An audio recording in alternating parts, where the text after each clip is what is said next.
Two Men in a Bag of Riches, a film pitch. He who shares the danger ought to share the prize. Remember when you were a kid and thought that your best friend at the time would be there forever?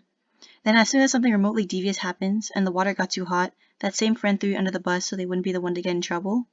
If you possibly heard or read the fable, Two Travelers in the Axe, you realize that this is a testament as old as time itself.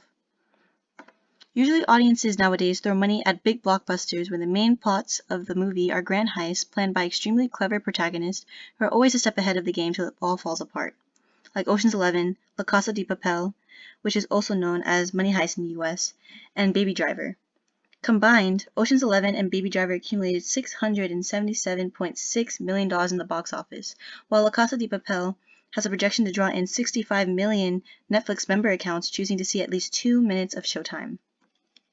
But if you happen to look at an ever-changing list of best heist movies of all time, these three movies will be on it 95% of the time. The trio seem to share a vital story element that is on the opposite side of the crime trope. They didn't do as well in the box office as the former, but they are a cult classic. Essentially, the protagonists of these films, who are just normal everyday people, are forced to pull the riskiest stunts of their lives, and not just for money, but to rectify their lives. If you're a fan of the movies I mentioned in the last slide, would you consider an emotional element like this to be just as compelling? Now you must be wondering where I'm going with all of this, but I wanted to present to you an accumulation of three very different but similar ideas into a cohesive short that is sure to be a hit with audiences worldwide. Even Ridley Scott himself has told me that it has the potential to be an international success. My film takes place right after a robbery where the robbers, Jack and Nicky, must leave their loot behind in a safe place while they try to find out where Rick is with their getaway car.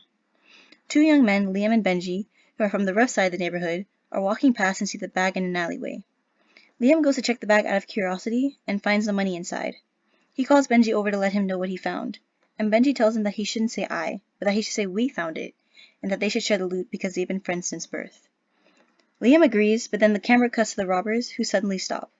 Jack then says that they shouldn't leave the bag unattended, and that only one of them should go and search for the car. Nicky agrees, and opts to be the one who goes back. He happens to arrive just in time to see Benji and Liam leaving with their loot. He pulls a gun on them and Benji ends up running for his life, leaving Liam behind.